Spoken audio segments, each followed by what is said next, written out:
संतोष देशमुख प्रकरणात बुधवारी 26 फेब्रुवारी रोजी एक मोठी घोषणा करण्यात आली.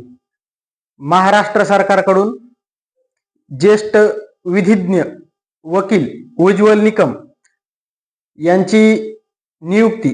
मस्साजोग ग्रामस्थांनी अन्नत्याग आंदोलन सुरू केले होते. त्यानंतरच उज्ज्वल निकम यांची त्या प्रकरणात नियुक्ती करण्यात आली. त्याच्याच दुसऱ्या दिवशी सायंकाळी 4 वाजता याच प्रकरणात मोठी बातमी समोर आली. तपास यंत्रणा CID SIT यांनी वाल्मिक कराड यांच्यासह इतर 8 आरोपी यांच्या विरोधात बीडच्या विशेष मकोका कोर्टात जवळपास 1000 ते 1500 पानी दोषारोपपत्र दाखल केलंय. त्यासाठी नवीन नियमानुसार 180 दिवसाचा कालावधी असताना देखील फक्त 80 दिवसातच दोषारोपपत्र दाखल केल्याने सर्वत्र शंका व्यक्त केली जात आहे. यामध्येच सरकार कोणाला वाचवतंय का?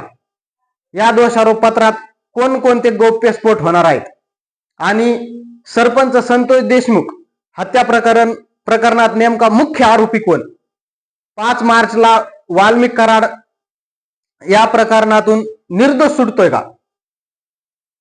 वाघ पिंजऱ्याच्या बाहेर अशा वाल्मिक कराडच्या समर्थकातून चर्चा होत आहेत. त्या वाल्मिक कराडच्या समर्थकांकडून पोस्ट व्हायरल होत आहेत. तर नेमकं काय आहे प्रकरण जाणून घेणार आहोत याच व्हिडिओच्या माध्यमातून. नमस्कार, मी औदुंबर.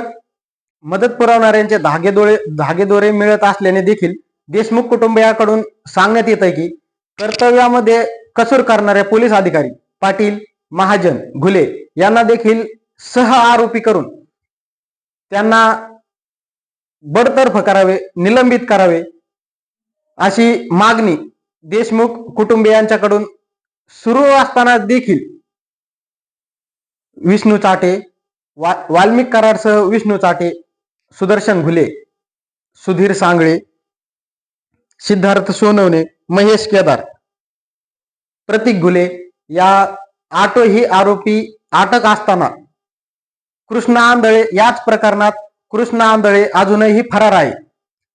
कृष्णा आंधळे फरार असताना देखील तो आरोपी अटक झालेला नाही. तरी देखील CID SIT पोलीस प्रशासनाने चार्जशीट का दाखल केली? तर प्रशासन वाल्मिक कराड व यासह बड्या नेत्यांना वाचवण्याचा प्रयत्न करतंय का? हीच चार्जशीट आरोपींना, गुन्हेगारांना शिक्षा देण्यासाठी जर दाखल केली असेल तर ते योग्यच आहे. परंतु कृष्णा आंधळेला फरार होण्यासाठी मदत करण्यासाठी जर चार्जशीट दाखल केली असेल तर ते चुकीचं आहे, असे बीडचे खासदार बजरंग सोनवणे यांनी पत्रकार परिषदेमध्ये सांगितलंय. दुसरीकडेच मंत्री धनंजय मुंडे यांना या चार्जशीट दाखल केल्याने कारण संतोष देशमुख प्रकरणात धनंजय मुंडे यांना देखील सह आरोपी करावे अशी मागणी देखील केली जात होती. कारण हे जे संपूर्ण प्रकरण घडलंय ते खंडणीसाठी घडलंय आणि त्याच खंडणी संबंधित बैठक धनंजय मुंडे यांच्या घरी झाली होती असं सुरेश धस यांनी सांगितलंय. या प्रकरणात आका तर दोषी आहेच, पण मोठा आका देखील दोषी आहे. मोठ्या आकावर देखील कारवाई झाली पाहिजे असे सुरेश धस यांनी सांगितलंय. धनंजय मुंडे यांनी सहकारी वाल्मिक कराड यांना वाचवण्यासाठी पुरेपूर प्रयत्न केले गेलेत अशी देखील सध्या चर्चा आहे. यानंतरच अधिवेशन सुरू होऊन त्या अधिवेशनामध्ये संतोष देशमुख यांच्या मारेकऱ्यांना फाशी व्हावी व धनंजय मुंडे यांचा राजीनामा घेण्यात यावा या मागण्या जोर धरू शकतात. यावरून विधिमंडळात अधिवेशनामध्ये खळबळ उडू शकते. तर या प्रकरणाला कुठेतरी पूर्णविराम मिळावा म्हणून मुख्यमंत्री फडणवीस यांनी ही चार्जशीट दाखल तर केली नाही ना, अशी देखील सध्या चर्चा सुरू आहे. धनंजय मुंडे यांचे राजकीय अस्तित्व सरकारला महत्वाचे वाटत आहे, अशी देखील चर्चा सुरू आहे.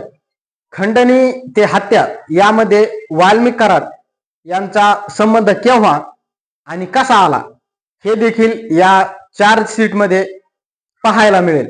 यातच या प्रकरणाचा मुख्य सूत्रधार कोणाला ठरवलंय, ज्या ठिकाणी हत्या झाली त्या ठिकाणावरून एका बड्या व्यक्तीला व्हिडिओ कॉल केलाय असं देखील बोललं जात आहे. तर तो व्हिडिओ कॉल नेमका कोणाला केला होता, खंडणी आणि खुनाचा कसा परस्पर संबंध आहे, हत्येचे कारण नेमकं काय, पोलिसांच्या हाती काय काय लागलंय हे देखील या चार्जशीट मध्ये आपल्याला 5 मार्च या दिवशी होणाऱ्या न्यायालयाच्या निर्णयात पाहायला मिळेल. महत्वाचं म्हणजेच वाल्मिक कराड, विष्णू चाटे, सिद्धार्थ सोनवणे यांचा या खुनात खरंच संबंध आहे का. सुरेश धस यांनी ही चार्जशीट लवकर दाखल केल्याने, हे दोषारोप पत्र लवकर दाखल केल्याने राज्याचे मुख्यमंत्री तथा गृहमंत्री देवेंद्र फडणवीस यांचे देखील आभार मानलेत. तर त्याचबरोबर दुसरीकडे ऍडव्होकेट उज्ज्वल निकम ज्यांची या प्रकरणामध्ये ज्या प्रकरणामध्ये नियुक्ती करण्यात आली, तेच उज्ज्वल निकम हे भाजपचे अनुयायी आहेत. त्याचबरोबर उज्ज्वल निकम यांच्या मुलांनी याआधी धनंजय मुंडे यांच्या केसेस कोर्टात लढवलेल्या आहेत. त्याचबरोबर त्यामुळे धनंजय मुंडे यांच्या विरोधात ते बोलतील का, संतोष देशमुख यांच्या कुटुंबियाला न्याय मिळेल का, हे 5 मार्चला पाहावंच लागेल. त्याचबरोबर चार्जशीट दाखल करणं म्हणजे नेमकं काय, तर चार्जशीट दाखल करणं म्हणजे एखाद्या कोणत्याही खुनाचा किंवा कोणत्याही केसेसचा आरोपी विरुद्ध देण्यात आलेला अंतिम अहवाल, ज्या अहवालामध्ये आरोपी खरंच आरोपी आहे का किंवा तो दोषी नाही निर्दोष सुटतोय हे सांगण्यासाठी दाखल केलेला शेवटचे आरोपपत्र म्हणजे चार्जशीट. तर या व्हिडिओमध्ये तुम्हाला नेमकं काय वाटतंय की वाल्मिक कराड निर्दोष सुटणार की वाल्मिक कराड फक्त वाल्मिक कराडच सूत्रधार आहे या प्रकरणामध्ये, संतोष घुले या प्रकरणामध्ये संतोष देशमुख यांच्या कुटुंबियाला न्याय मिळेल. तर तुम्हाला काय वाटतंय कमेंटच्या माध्यमातून नक्की सांगा. आणि हो, आपल्या चॅनलला सबस्क्राईब करायला विसरू नका.